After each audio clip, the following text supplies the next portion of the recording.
زي ما انتم شايفين كده ده ممشى اهل مصر.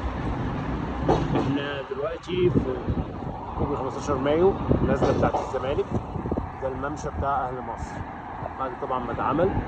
شوفوا شكله رائع ازاي. حبيت برضو اشارككم اللحظه دي لان حاجه جميله جدا فعلا، منظر شاعري وخلاب الحقيقه. في هنا قصر معروف جدا زي ما انتم شايفين كده، دي ناطحات السحاب، هو اللي احنا بنقول عليه ناطحات سحاب، طبعا مش ناطحات سحاب ولا حاجه يعني.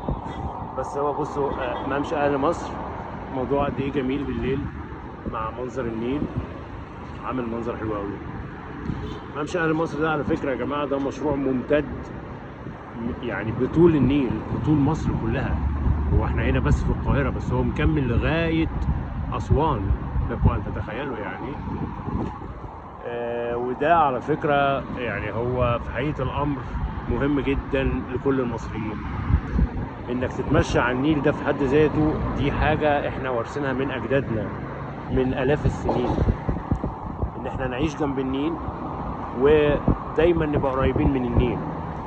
وده واضح طبعا في التوزيع السكاني المصري، يعني احنا 120 مليون عايشين كلنا على ضفاف النيل، سايبين مصر كلها وقاعدين على ضفاف النيل.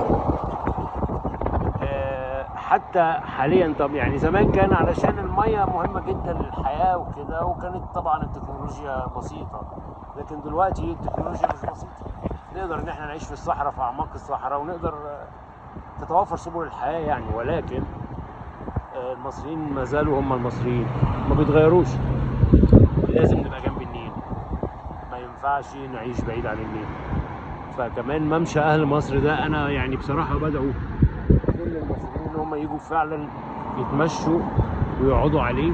القعدة خلابة والجو مش قادر اقول لكم قد ايه رائع، يعني حاجة فعلا جميلة.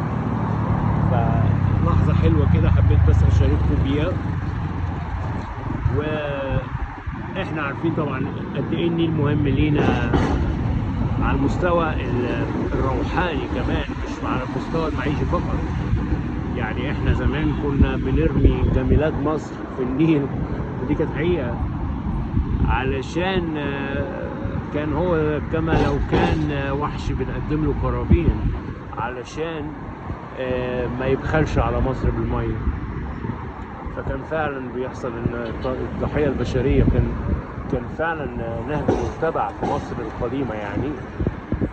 واحنا لغاية النهاردة بنحتفل بعروس النيل او بعيد عروس النيل على فكرة يعني. بس طبعا ما بقيناش بقى بنرمي بنات بقى ولا حاجة. كنا لغاية الستينات واوائل السبعينات بنرمي عرايس دمية يعني، على اساس ان هي تبقى بس حاجة رمزية، لكن دلوقتي خلاص ما بقيناش نرمي حاجة، بس بيبقى في احتفال رسمي يعني معروف. احتفال وفاء النيل ده معروف في مصر. فانا حبيت اشارككم بس اللحظة الجميلة ديت. النيل نسبة الهواء حلوة قوي. وطبعا انا بدعو كل الحبيبة بقى، بدل ما تروح بقى حضرتك تقعد في مول في وسط زحمة ودوشة وقرف، تقعد هنا. تعالى هنا هتدفع 20 جنيه ولا مش عارف تدفع كلام عبيط يعني، وتتمشى انت بقى وحبيبتك او خطيبتك، تقعدوا براحتكم تشموا هوا جميل. هتلاقوا طبعا اللي بيبيع ذره واللي بيبيع ترمس واللي بيبيع لب، هتلاقوا الحاجات دي يعني. فحلو حلو.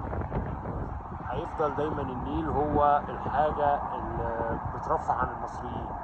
مهما قلنا هنروح الساحل مش هنروح الساحل، هنروح فين مش عارف ايه بتاع، النيل هيفضل هو سيد الاسياد. هو فعلا العملاق، وهو فعلا القلب الكبير اللي بيساع كل المصريين.